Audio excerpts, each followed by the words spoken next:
Here we go into our first assignment, drawing wireframes.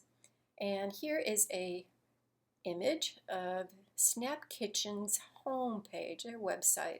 You may be familiar with them. A revolution in not cooking. That sounds pretty good to me. Now you're wondering, all right, well, it looks like they've got a website already, and why the heck are we drawing wireframes? Well, sometimes in learning, you can go backwards. If you see the final result, maybe you can better understand the pieces and the puzzle and how it all fits. And that's my hope. So here's the home page. You're also going to be doing 2 more screens of this website. One page is their menu, and this is what they currently have right now.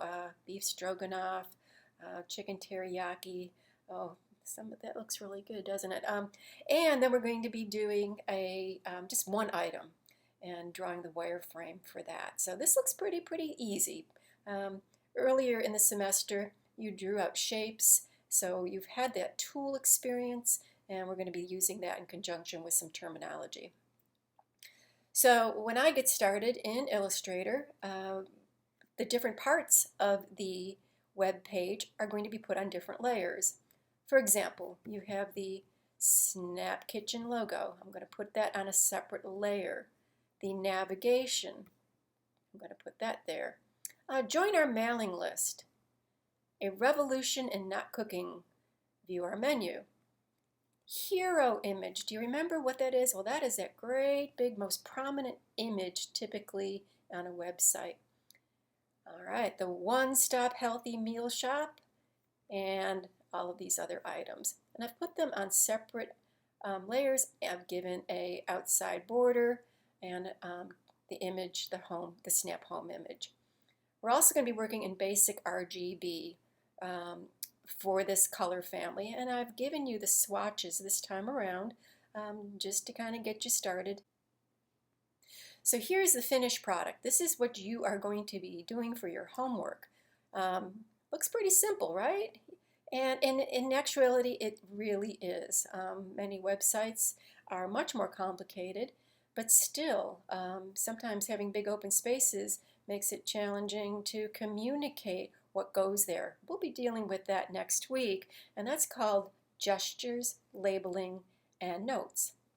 But here is your wireframes in the colors that I have requested. If you note, view our menu, what colors did I want? Magenta, there it is. You'll be doing a 2-point stroke for the rectangles. Now, in my earlier presentation, I said web frames really don't necessarily include color or type, but this is a pretty simple site, and I'd like you to try to work your type tool to emulate what I have done here. Now, brief conversation. So you're creating all these layers. Well, what would happen if you had layer 1, 2, 3? This is how they come in. When you create a new layer on this drop down, it comes in. What if you had a website that had 100 different layers and sub-layers? Wow, what a mess you would have, and what time finding things. Worse if you got this from somebody. Even more worse if you gave this to somebody without things being labeled. I don't think they'd use you again.